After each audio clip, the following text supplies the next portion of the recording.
se perdeu o segredo do soma.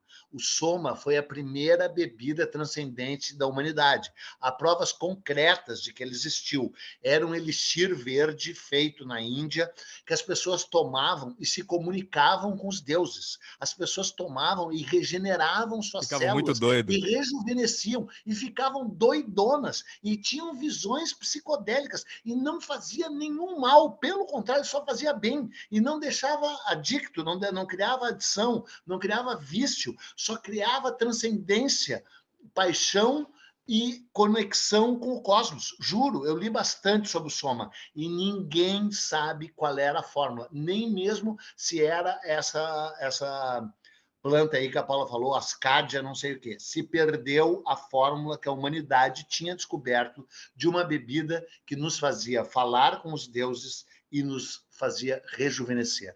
Chamava-se soma.